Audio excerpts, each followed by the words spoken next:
Hello, welcome. Become Audrey Hepburn. And I'm not talking about literally becoming her, but there are certain traits and aspects that she carried and held really deeply in her heart that you can apply in your life and your personality.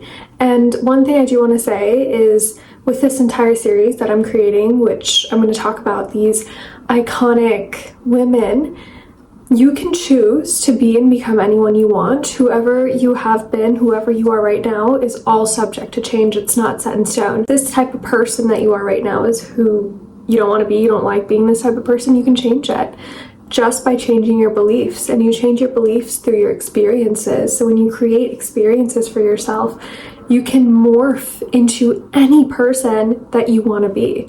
And it's not about with that though, it's not about trying to be like someone or thinking you should be like this type of person to fit into society. It's whatever traits you want to embody from your heart, from yourself, you can embody. So without further ado, I have my laptop here. So let's get into it. So I'm going to give you a little bit of a backstory. If you don't know who Audrey Hepburn is, I will introduce you to her. So she was a Hollywood actress.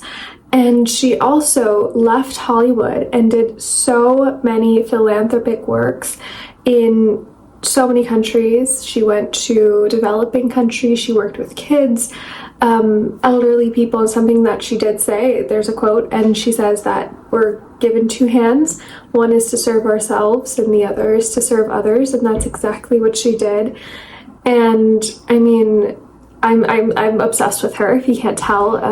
Not necessarily just like her physically, but the way she carried herself, the way she handled herself with grace, how she stepped into Hollywood.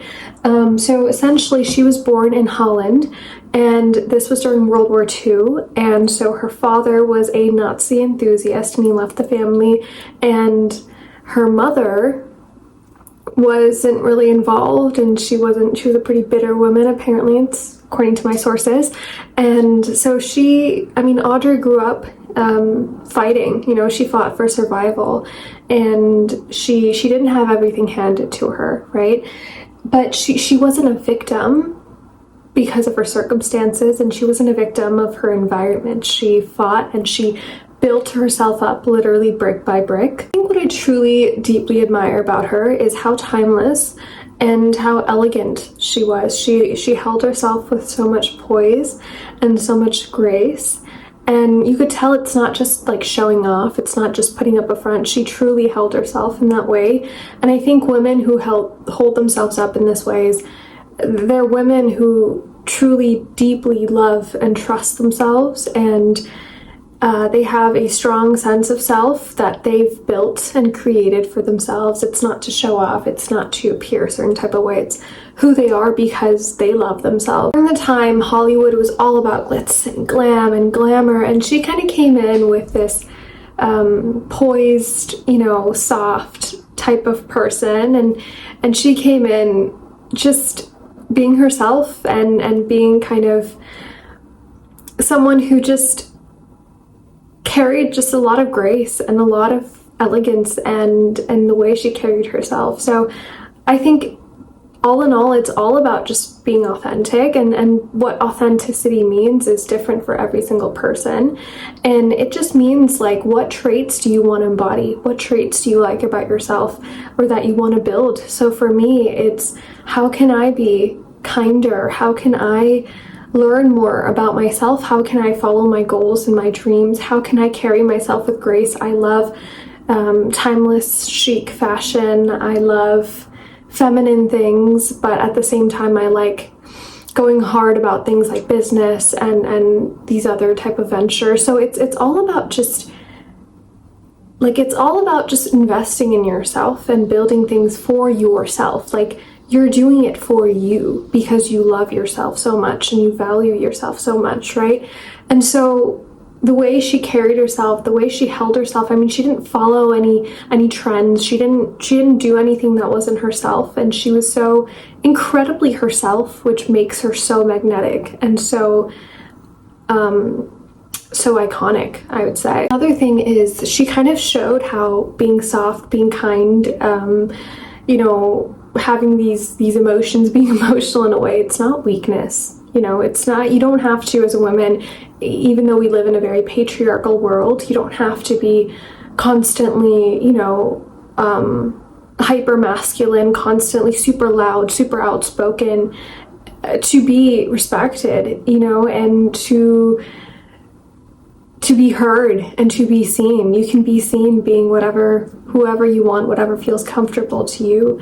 And if you are kind of confused with this and you're thinking, well, okay, I don't know what feels comfortable to me, I don't know what it is that I want to be, I would say genuinely, my light just died. Okay, I would say genuinely just think of this future version of yourself, like 10 years from now or 5 years from now, and reverse engineer and see the traits that this future version of yourself would have, and adopt those traits. So I'll give you my example. My future version of me, she takes care of herself. She puts herself together every single day. She works out. She eats healthy. She has her businesses. She is super kind, and she tries to, every day she tries to just be a good person and do good things. And that's kind of what I try to embody right now. And I think it's really also just romanticizing things that really, really helps. And this is something I've done for a really long time, for years, I'd say. And I didn't know that I was romanticizing life. But what it essentially means, at least for me, is just to see the beauty in the world, you know, just to look at your surroundings and add more beauty. For example, I've been doing this really recently where I've been just getting flowers for myself every single week, and it adds beauty to my desk and it adds beauty to my environment. And that's romanticizing it, because every time I sit down on this desk to work, I see the flowers and I see the love that I gave myself. And it's simple things like that. And I think over time it adds up, because I remember growing up, I literally did not give a single crap about any of the stuff that I do now, or I mean most of the stuff I do now, you know. I just like to, I just didn't really care about investing in my life, to be honest. And mind you, I was really young, and we all, you know, grow up and, you know, whatever, we all have insecurities and stuff. And growing up, a lot of us do have insecurities, it's normal. But I think as I continue to age, I looked at women like Audrey Hepburn, I looked up to women, so there's so many incredible, inspiring women, and being gentle, being kind. Taylor Russell, she's someone that I also really adore, and I'll make a video on her later. But it's about just embodying yourself completely, and I love timeless beauty, and I love things that are just timeless. And so her fashion, her sense of style, and also I want to mention something else. The way she aged is such an inspiration. And you might think, okay, well, everyone ages, but I think in this day and age, so many people are afraid of aging, and they go about so many things, doing so many things to delay or delay aging as much as they can. And I think we can really look up to women like Audrey, because she literally demonstrated what it means to age gracefully. And you have those wrinkles, you have, you know, you have the wrinkles, and the wrinkles show how many years that you lived. And it's also a privilege to age. It really is. It's a privilege to get those wrinkles, to get the smile lines and the crow's feet on your eyes, and or around your eyes. But it's a privilege to age. It's a privilege to live as many years as you can on earth. And it's a perspective, really, too. You know, you can choose to think from any point of view, from any perspective. Like, this is something that I've worked on for so long, and I try my best as much as I can to view life from this perspective of romanticizing everything and to make life more beautiful for myself. I know that there are things that go on in the world. I know that it's not always lovely. It's kind of difficult to find beauty sometimes, but I think as much as you can, try your best to serve others and to create more beauty in your life. I think this is something, if you're going to do any action items, I would say this is what I do every day. And I've been doing this for a while, and I do one good thing every single day, whether that's picking up trash, whether that's complimenting a woman, whether that's putting a smile on someone's face, you know, just going out and about out my way to do something good and spread a little inkling of positivity in my little area in the world, my little zone in the world, or in the universe, like my little spot, to just spread a little bit of positivity and a little bit of joy and a little bit of, warmth and love. And that honestly just makes me feel so good, and I'm contributing and doing something good, no matter how little or how big it is. And I notice that, like, whenever I do compliment women, they get like a big smile on their face, but I feel like I have a bigger smile in mine, just because it just feels good. And I don't know if it's selfish, or probably not, but like, I'm not doing it out of like making myself feel good. I'm doing it out of I just want to contribute something good, and that's something that I do, and I think you should do as well. It's very simple, and then the more you do it, the more you want to do it, right? The more you familiarize yourself with something, whether it's an action, with a person, you start to kind of fall in love with it in a way. You kind of start to love doing it, and you start to really enjoy the process. And it's going to feel uncomfortable, and you just go up to someone random and compliment them, but the more you do it, the more you want to do it, because it feels good. And I feel like it's just as simple as that. It just feels good. So yeah, I think it's all about emulating elegance, being soft, being powerful, being beautiful, being yourself, whatever that means, which again, you can choose to be anyone you want. So being yourself means choosing anyone you want to be, and that's yourself, okay?